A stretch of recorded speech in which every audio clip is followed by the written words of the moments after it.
మహాలక్ష్మ్యై నమః. మార్గశీర్ష మహాలక్ష్మీ వ్రత పూజా విధానం. మొదటగా ఇంటిని కడిగి పరిశుభ్రంగా చేసుకోవాలి. ఇంట్లో వారందరూ ఈ పూజను జరుపుకోవాలనే ఉత్సాహంతో ఉండాలి. వ్రతమాచరించేవారు పవిత్రమైన హృదయంతో వ్రత నియమాల్ని పాటించాలి.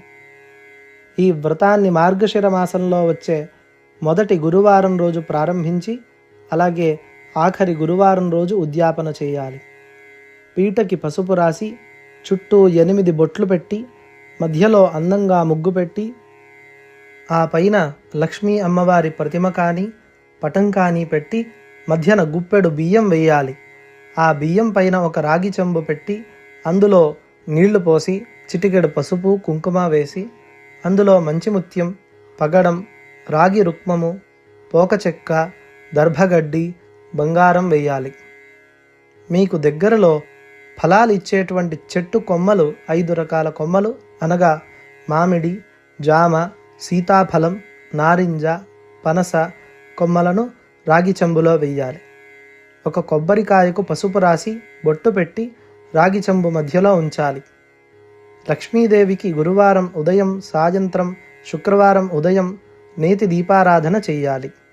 గురువారం సాయం సమయాన పూజ తరువాత కథ చదువుకొని గోమాతను పూజించి లక్ష్మీదేవికి నివేదించిన ప్రసాదాన్ని కొంచెం గోవుకు పెట్టి మిగిలినది కుటుంబ సభ్యులు తినాలి.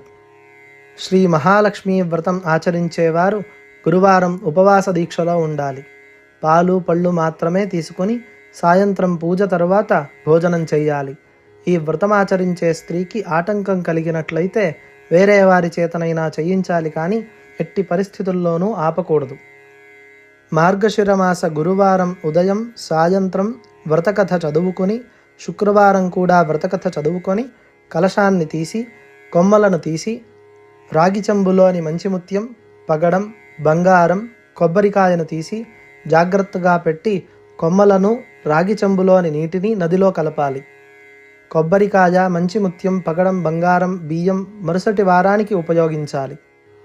వ్రతమంతా పూర్తవగానే ముత్యం, పగడం, బంగారం భద్రపరిచి కొబ్బరికాయ ఇంటికి రక్షగా కట్టాలి. బియ్యంతో పరమాన్నం వండి అందరూ తినాలి. ఆ తర్వాత ఉద్యాపన. మార్గశిర మాస గురువారం ఆఖరి వారం 7 ముత్తైదువులను లేదా 7 కన్యలను ఇంటికి పిలిచి వారికి బొట్టు పెట్టి తాంబూలం ఇవ్వాలి. వారికి తాంబూలం ఇస్తున్నప్పుడు ఆ లక్ష్మీదేవిని మనస్ఫూర్తిగా తలుచుకోవాలి. ఒక బ్రాహ్మణుడికి శక్తి కొలది దక్షిణ ఇచ్చి వారి ఆశీర్వాదం పొందాలి. ఈ విధంగా ప్రతి సంవత్సరం మార్గశీర్ష మాసంలో వచ్చే గురువారాలు వ్రతం చేసుకొని చివరి గురువారం రోజు ఉద్యాపన చేసుకోవాలి. ఇంతటితో మహాలక్ష్మీ వ్రత పూజా విధానము సమాప్తం. మహాలక్ష్మ్యై నమః. మార్గశీర్ష మహాలక్ష్మీ వ్రత మాహాత్మ్యము. వ్రతకథ. ఓ భక్తులారా, శ్రీ మహాలక్ష్మి కథ చెబుతున్నాను, భక్తి శ్రద్ధలతో వినండి. ఈ వ్రతకథ విన్నవారికి దుఃఖదారిద్ర్యాలు తొలగి దీర్ఘాయువు, ఆరోగ్యాదులు, పుత్ర సంతతి లభించి మనసులో ఉన్న అన్ని కోరికలు సిద్ధిస్తాయి. మార్గశిరమాసం గురువారం నాడు శ్రీ మహాలక్ష్మి పూజ చేసి అనంతరం ఈ వ్రతకథను శ్రద్ధాభక్తులతో వినాలి. శ్రీ మహాలక్ష్మి కథ ద్వాపర యుగంలో జరిగింది. సౌరాష్ట్రమనే దేశాన్ని భద్రశ్రవ అనే రాజు పరిపాలిస్తూ ఉండేవాడు. మహాపరాక్రమవంతుడేగాక విద్వాంసుడు కూడా. అతని భార్య పేరు సురచంద్రిక. ఆమె మంచి సౌందర్యవతే కాక గొప్ప పతివ్రతగా కూడా పేరుగాంచింది. ఆ రాజు రాణికి 8 మంది సంతానం. వారిలో 7 కుమారులు, 1 కుమార్తె. కుమార్తె పేరు శ్యామబాల. ఒకరోజు శ్రీ మహాలక్ష్మి తన మనస్సులో నేను ఎప్పుడు ఆ రాజింట వెలుస్తానో అని అనుకుంది. తాను రాజింట వెలిసినట్లయితే రాజే కాకుండా ప్రజలు కూడా భోగభాగ్యాదులతో సుఖ సంపదలతో వర్ధిల్లుతారు. అదే ఒక పేదవాడి ఇంట వెలిసినట్లయితే ఆ కుటుంబమే భోగభాగ్యాదులతో ఉంటుంది అని ఆ మహాలక్ష్మి ఒక వృద్ధ బ్రాహ్మణ స్త్రీ రూపం దాల్చి భద్రశ్రవ మహారాజు కోటద్వారం దగ్గరికి వచ్చింది. తన చేతిలో ఉన్న కర్రతో శబ్దం చేసుకుంటూ సింహద్వారం ప్రవేశించింది. ఆమెను చూసి ఒక దాసి ముందుకు వచ్చి, నువ్వెవరు? నీ పేరేమిటి? నీ నివాసం ఎక్కడ? నువ్వెక్కడి నుంచి వచ్చావు అని అడిగింది.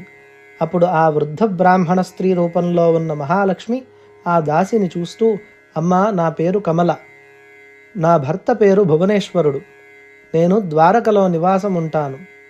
విను, నీ రాణి సురచంద్రిక గత జన్మలో ఒక వైశ్యుని భార్య. ఆ వైశ్యులు చాలా దారిద్ర్యంతో బాధపడుతూ ఉండేవారు. అందువలన భార్యాభర్తలకు నిరంతరం తగాదాలతో సంసారం సాగుతూ ఉండేది. ఒకనాడు ఆ వైశ్యుడు తన భార్యను గట్టిగా కొట్టాడు. ఆ బాధ భరించలేక ఆమె ఇల్లు వదిలి ఆకలితో అడవికి వెళ్ళింది. అలా నడుచుకుంటూ వెళుతుండగా శ్రీ మహాలక్ష్మికి ఆమెపై జాలి కలిగి ఆమె అడవికి ఏ కారణం చేత వచ్చిందో అడిగింది. దానికి ఆ వైశ్యుని భార్య గతమంతా ఆమెకు చెప్పింది. అందుకు ఆ తల్లి ఆ వైశ్యుని భార్యకు శ్రీ మహాలక్ష్మీ వ్రతం ఉపదేశించింది. ఆ వైశ్యుని భార్య శ్రీ మహాలక్ష్మి ఉపదేశించిన వ్రతం యథాప్రకారంగా చేసింది. ఈ వ్రతం పూర్తయ్యేటప్పటికీ ఆమెకు సకల సంపదలు వచ్చాయి. ఎన్నో సంవత్సరాలు ఆమె ఈ వ్రతం చేసింది. ఈ వ్రతం చేసినన్నాళ్ళు వారు సుఖ సంపదలతో ఉన్నారు. ఈ జన్మలో వాళ్ళిద్దరూ రాజు భద్రశ్రవగా, రాణి సురచంద్రికగా జన్మించారు. వారు ఈ భోగభాగ్యాలలో మునిగిపోయి ఈ వ్రతం గురించి మర్చిపోయారు. ఆ వ్రతాన్ని గుర్తు చేయడానికి నేనిక్కడికి వచ్చాను అని చెప్పింది. మామగారు, శ్రీ మహాలక్ష్మి వ్రతం ఎప్పుడు, ఏ విధంగా, ఎలా చేయాలి అని ఆ దాసి చాలా శ్రద్ధగా అడిగింది. ఆ వృద్ధ స్త్రీ శ్రీ మహాలక్ష్మి వ్రతం ఎలా చేయాలో వివరించింది.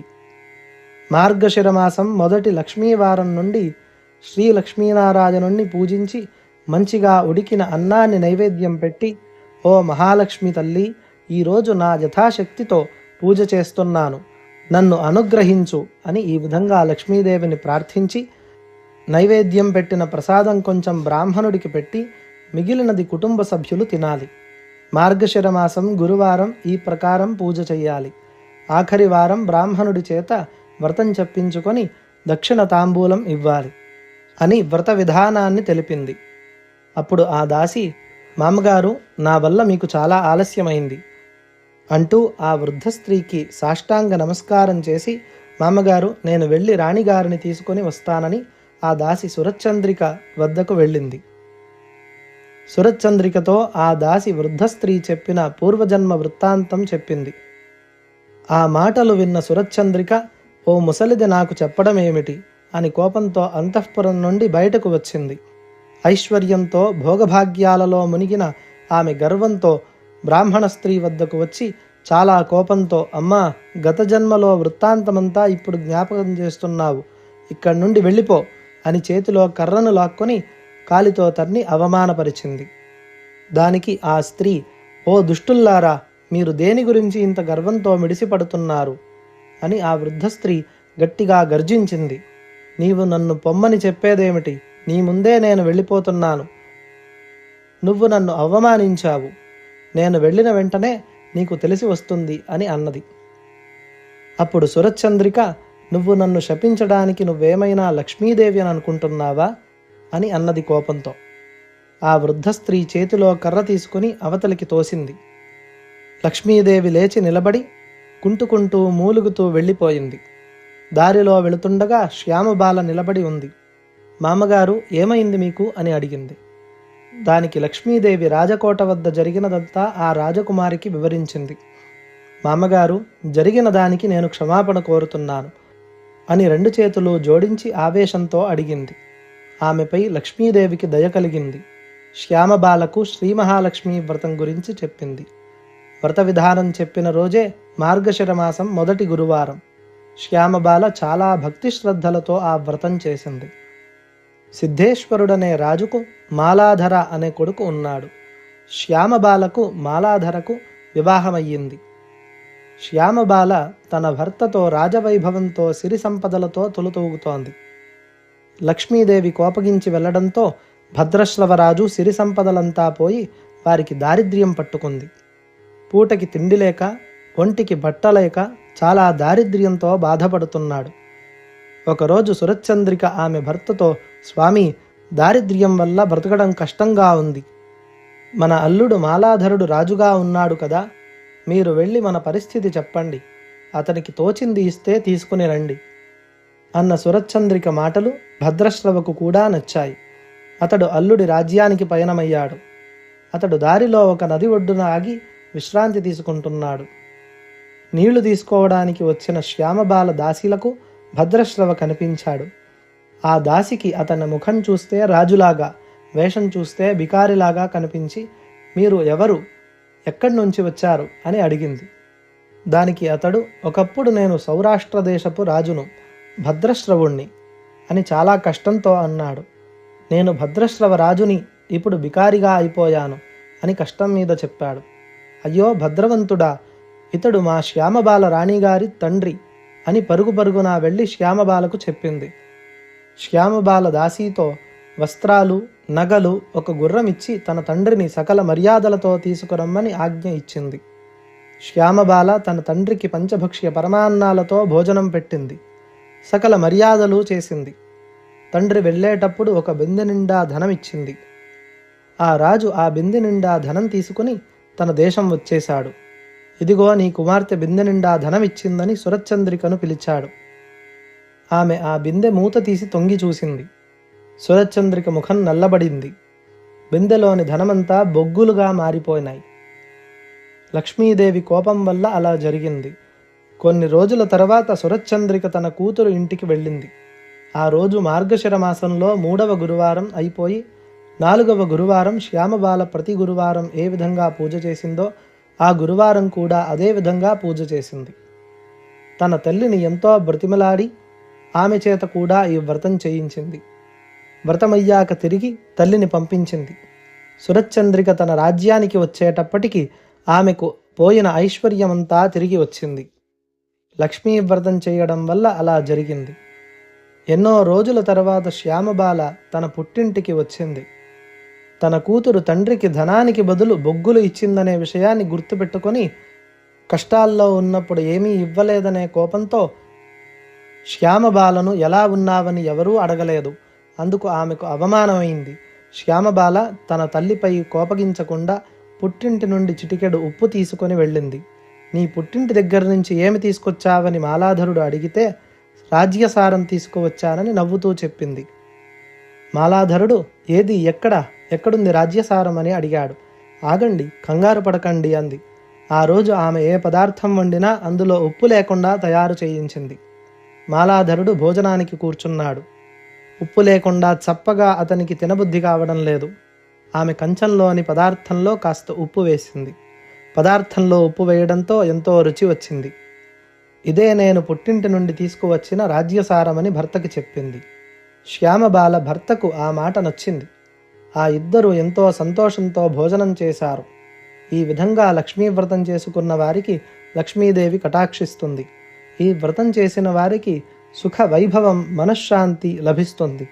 ఒకవేళ ధనం వచ్చినా గర్వం ఉండకూడదు. లక్ష్మీ వ్రతం చేయడం మర్చిపోకూడదు. ఆ రాజు రాణిలాగే అందరూ సుఖంగా ఉంటారు. ఈ వ్రత కథ చదవకుండా వినకుండా చేసుకోకూడదు. చేసుకుంటే ఫలితం ఉండదు. శ్రీ మహాలక్ష్మి కథ గురువారం కథ సంపూర్ణం. ఓం శాంతి శాంతి శాంతి.